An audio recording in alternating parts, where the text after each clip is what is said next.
बोलिए रामचंद्र भगवान की। पवन सुत हनुमान की। जगत जननी मां सीता जी की। बोलो वंशी वारे की। गिरिराज धरण की। और जितने भी कथा सुनने आए उन सभी की। आज के हनुमत कथा के इस कार्यक्रम में सबसे पहले तो मैं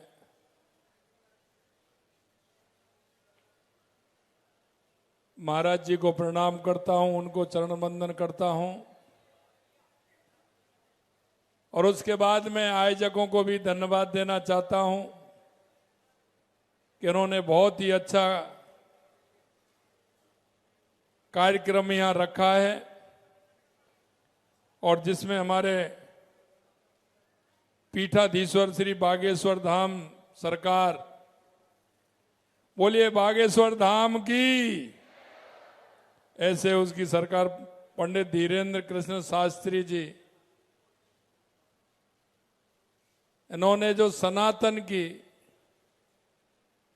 जो ज्योति है उसे बढ़ाने का काम पूरे देश और दुनिया में कर रहे हैं। आज के इस कार्यक्रम में स्वामी अचलानंद जी गिरी जी महाराज, जुगल जोड़ी बाबा रामदेव मंदिर जोधपुर, मेरे साथ आए केंद्रीय कृषि राज्य मंत्री भारत सरकार भागीरथ चौधरी जी, हमारे यहाँ पहले संगठन महामंत्री रहे, अब तेलंगाना संगठन महामंत्री हैं माननीय चंद्रशेखर जी भाई साहब, हमारे शिक्षा मंत्री मदन दिलावर जी, जल संसाधन मंत्री सुरेश रावत जी, मुख्य आयोजक श्याम सनातन सेवा समिति गौरी शंकर जी, और आप सभी मेरे भाई और बहनों, सबसे पहले तो मैं आप सभी का वंदन करता हूं, अभिनंदन करता हूं, आप सभी को मैं प्रणाम करता हूं। महाराज जी, आपने ये हमारे तीर्थों के राजा तीर्थराज पुष्कर में ये भव्य आयोजन किया है और इस सनातन की ज्योति को जो आगे आप बढ़ा रहे हैं, और विशेषकर मैं कहना चाहता हूं हमारे उन युवा भाई बहनों के मन में जो आपने एक सनातन संस्कृति के लिए जो एक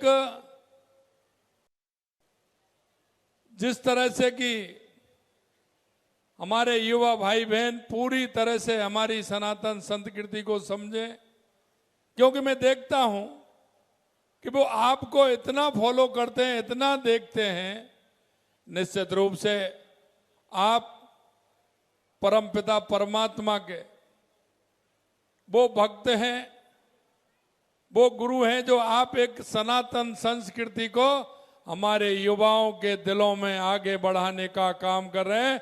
इसलिए मैं आपको प्रणाम करता हूं, आपको वंदन करता हूं।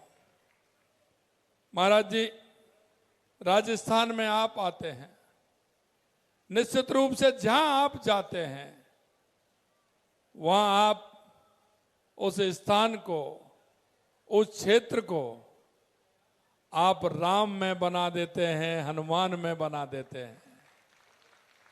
और यहां की महिमा तो अलग है। मैं कभी कभी पुष्कर वालों को कहता हूं कि ये वो स्थान है, ये ब्रह्मा जी का स्थान है। और मैं आपको भी बताना चाहता हूं कि ये वो स्थान है तो दोनों सागरों को जोड़ता है। यह हिंद महासागर को भी जोड़ता है तो ये अरब सागर को भी जोड़ता है, क्योंकि यहां की पुष्कर राज का जो आधा पानी है, मैं हमेशा बताता हूं लोगों को, बारिश होती है आधा पानी हिंद महासागर की तरफ जाता है और आधा पानी अरब सागर की तरफ जाता है। ये ब्रह्मा जी की भुजाएं जो जिस तरह से हैं, उन भुजाएं ये पृथ्वी को पूरी तरह से, ब्रह्मा जी ने एक तरफ अरब सागर तो दूसरी तरफ हिंद महासागर को जोड़े हुए हैं। ये इतना पवित्र स्थान है, लगातार हमारी सरकार इसके लिए काम कर रही है। और महाराज जी, मैं कहना चाहता हूं, आपको जब पुष्कर में आएंगे तो आने वाले समय में पुष्कर की छटा भी आपको अलग बिखरी दिखेगी, ये भी मैं कहना चाहता हूं। हमने पिछले बजट में इसके लिए डीपीआर बनाने का काम किया। हमारी संपूर्ण पुष्कर की पूरी डीपीआर हमारी बन गई है। आज से 8-10 दिन पहले मेरे पास सुरेश जी हैं, लाखावत जी और हमारे ये सभी लोग थे, हमारे पुष्कर के, हमारे विधायक, हमारे मंत्री हैं, जल संसाधन मंत्री, सभी पुष्कर वालों को मैंने बुलाया। अभी कुछ यहाँ से मुझे बुलाने हैं, उसमें कोई संशोधन होना है।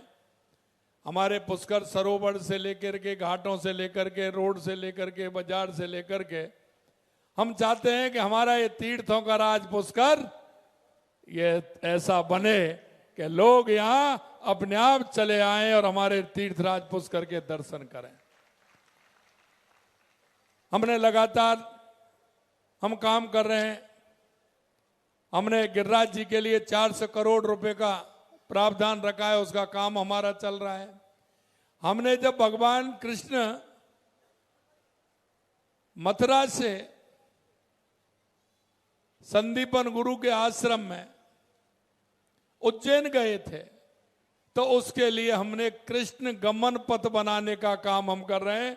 उसके लिए लगातार काम हो रहा है, वो भी हम कर रहे हैं।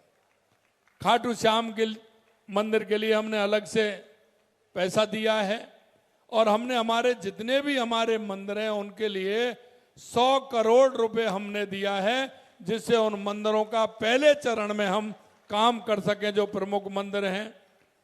मेहंदीपुर बालाजी के लिए भी दिया है। लगातार हम काम कर रहे हैं, क्योंकि यह सनातन संस्कृति का हमारा आधार है। मेरे भाई और बहनों, मैं इतना कहना चाहता हूं, हमारे गुरु पंडित धीरेन्द्र शास्त्री जी लगातार हमेशा जिस मंच पर रहते हैं, वो सनातन संस्कृति हमारे कैसे आगे बढ़े, कैसे उसका हम पालन करते हो, हमारी सनातन संस्कृति को कैसे आगे बढ़ाएं। क्योंकि राजनीति होती है, लेकिन उसमें भी धर्म होना चाहिए, धर्म होना चाहिए।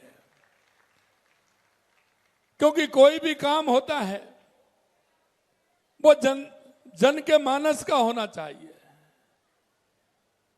क्योंकि हमारी संस्कृति जिस तरह की है, वो सभी को वसुदेव कुटुंब के भाव को लेकर के चलती है।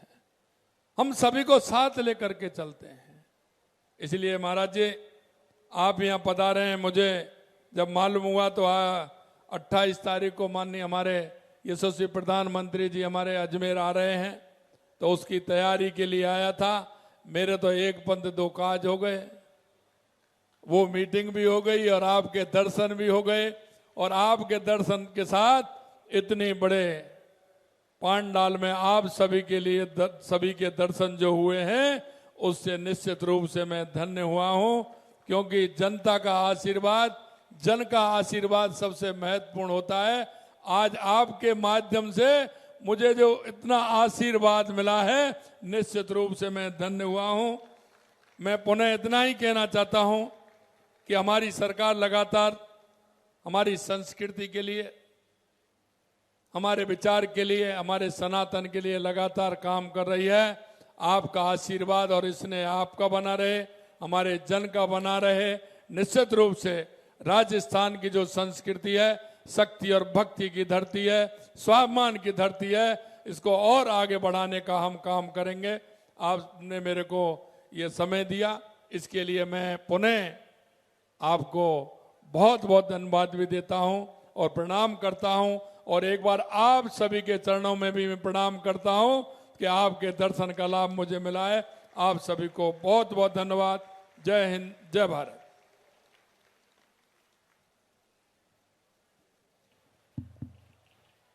हनुमान जी महाराज की जय हो।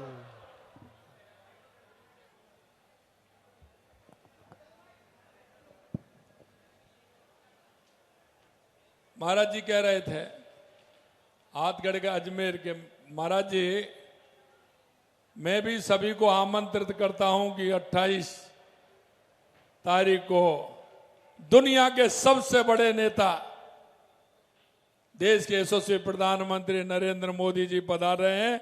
आप सभी से भी आग्रह है, आप भी आइए और माननीय हमारे प्रधानमंत्री जी देश नहीं दुनिया में जिस तरह का उन्होंने भारत का डंका बजाया है, ऐसे युग पुरुष सदियों में मिलते हैं। मैं आपसे इतना ही कहूंगा, हमारे देश के यशस्वी प्रधानमंत्री नरेंद्र मोदी जी हमारे भारत का नाम जिस तरह से गौरव किया है, हमारी सनातन संस्कृति को गौरव किया है, आप सभी से आग्रह कि आप सभी अजमेर में पधारेंगे। बहुत बहुत धन्यवाद। बालाजी महाराज के कृपा पात्र बागेश्वर धाम पीठाधीश्वर परम पूज्य धीरेन्द्र कृष्ण शास्त्री जी महाराज का पावन संकल्प। मध्य प्रदेश में छतरपुर के ग्राम गढ़ा में बनेगा विश्व स्तरीय कैंसर अस्पताल एवं रिसर्च सेंटर, जिसकी आधारशिला देश के यशस्वी प्रधानमंत्री नरेंद्र मोदी जी के कर कमलों से रखी जा चुकी है।